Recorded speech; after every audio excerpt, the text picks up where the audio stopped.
Salam sejahtera Malaysia. Denyut nadi suara rakyat bergema di channel ini. Sebelum kita mulakan berita pada hari ini, jangan lupa tekan butang subscribe, like dan share. Sila tinggalkan komen anda. Denyut nadi suara rakyat terus bergema di channel ini.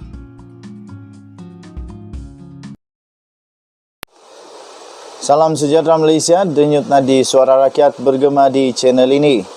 Masih lagi berkisar kepada MOU di antara semua parti-parti di dalam kerajaan perpaduan pimpinan Datuk Seri Anwar Ibrahim. Tuan-tuan dan puan yang dihormati sekalian, MOU jurus pemerintahan diktator ini tak benar. Itu kata Fadilah, Timbalan Perdana Menteri Malaysia. Tuan-tuan dan puan yang dihormati sekalian, sebelum itu saya ingin ucapkan bilion terima kasih kepada semua yang sudah tekan butang subscribe, dan yang belum, saya mohon untuk tekanlah butang subscribe, like dan share, komen banyak-banyak. Kerana kita berimpian channel ini akan menjadi channel yang cukup besar untuk menjadi suara bagi rakyat Malaysia. Dakwaan perjanjian persefahaman bagi membentuk kerajaan perpaduan sebagai tidak berperlembagaan dan akan membawa kepada pemerintahan diktator adalah tidak benar, kata Timbalan Perdana Menteri iaitu Datuk Seri Fadilah Yusof. Beliau berkata, perjanjian persefahaman itu jelas menyatakan kesemua parti komponen dalam kerajaan masih boleh berunding sesama sendiri bagi mencapai kata sepakat tambahnya. Katanya, Fadilah berkata pihak pembangkang yang tidak bersetuju dengan perjanjian itu boleh membawa perkara berkenaan ke mahkamah untuk diputuskan oleh Badan Kehakiman, katanya. Dalam perjanjian itu ada menyatakan bahawa mana-mana pihak iaitu kerajaan yang tidak berpuas hati hendaklah berunding dengan semua parti yang membentuk kerajaan perpaduan. Jadi kita berundinglah, katanya. Untuk memastikan wujudnya kestabilan politik, kita perlu memastikan tidak akan wujud undi tak percaya kepada Perdana Menteri Datuk Seri Anwar Ibrahim, katanya. Jadi kita ada 3 Perdana Menteri sebelum ini, dan satu daripada sebabnya kerana isu undi tak percaya, katanya lagi dalam sidang media di Kuching pada hari ini. Fadilah berkata, matlamat asas perjanjian persefahaman itu adalah untuk menjamin kestabilan politik yang akan memberi impak positif kepada rakyat dan ekonomi negara, katanya lagi. Tambahnya, beliau sendiri akan membentangkan usul undi percaya di Dewan Rakyat pada Isnin ini. Beliau turut berharap kerajaan perpaduan ini yang sudah terbentuk akan bertahan sehingga tamat penggal serta dapat memberi fokus ke arah urus tadbir negara yang lebih baik.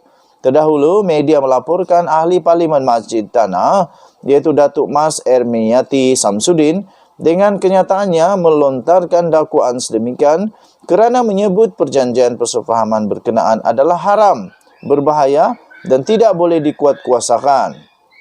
Menurutnya, klausa 4 perjanjian itu menyatakan kesemua ahli parlimen wajib menyokong Anwar. Tuan-tuan dan puan yang dihormati sekalian, menurutnya, klausa 4 perjanjian itu menyatakan kesemua ahli parlimen wajib menyokong Anwar dalam mana-mana usul kepercayaan atau rang undang-undang, bekalan atau mana-mana usul berkaitan kepercayaan kepada Kerajaan Pakatan Harapan Barisan Nasional. Menurut klausa 4B pula, sekiranya mana-mana ahli parlimen kerajaan yang gagal mengundi sebagaimana yang telah diarah, mereka akan dianggap telah mengosongkan kerusi parlimen mereka berdasarkan artikel 49A Perlembagaan Persekutuan Kata Bekas Timbalan Menteri di Jabatan Perdana Menteri Parlimen dan undang-undang itu lagi, katanya. Okey, so tahniah diucapkan kepada Datuk Seri Anwar Ibrahim. Menurut Timbalan Perdana Menteri, MOU tidak pun menjurus kepada pemerintahan diktator. Kita berharap negara Malaysia akan terus maju. Bye-bye. Salam sejahtera Malaysia, denyut nadi suara rakyat bergema di channel ini. Saya ingin ucapkan jutaan bilion terima kasih kepada semua yang sudah subscribe di dalam channel kita ini. Dan bagi yang belum subscribe, saya mohon supaya subscribe dan kita jaga kita. Kita harap channel kita akan menjadi cukup besar pada 2023 untuk menjadi suara bagi rakyat Malaysia. Keluarga Altantuya disahkan telah menang saman kerajaan sebanyak 5 juta, maafkan saya.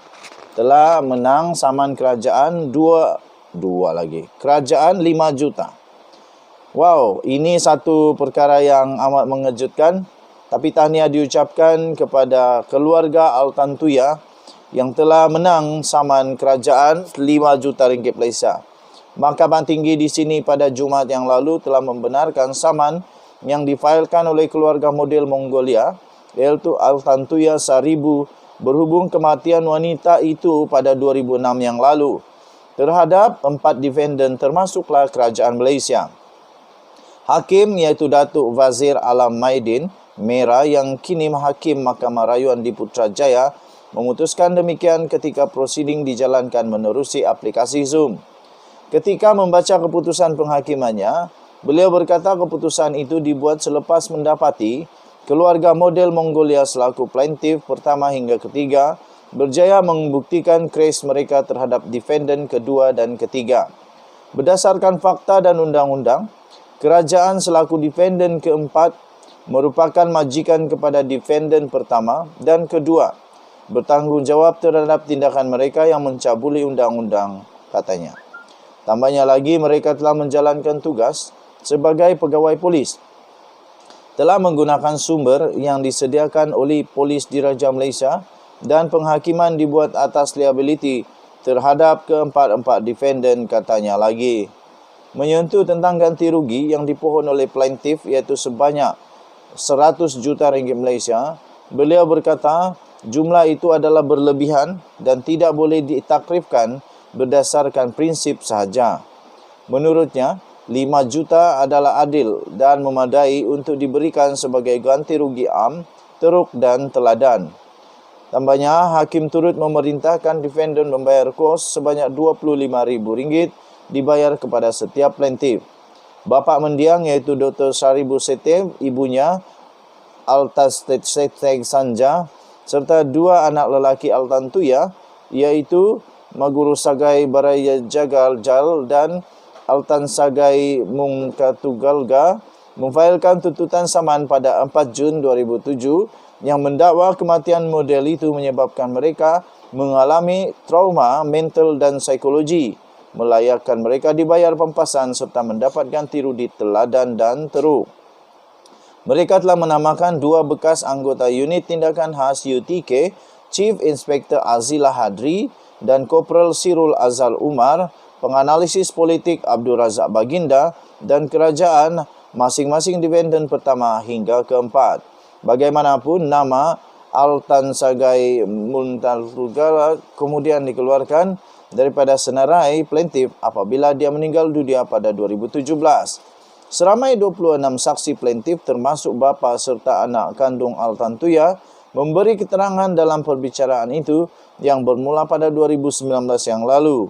Manakala defendant iaitu kerajaan mengemukakan 3 saksi dan Abdul Razak Baginda memilih untuk tidak memberi keterangan bagi menjawab tuntutan saman itu. Kita jumpa lagi. Bye-bye.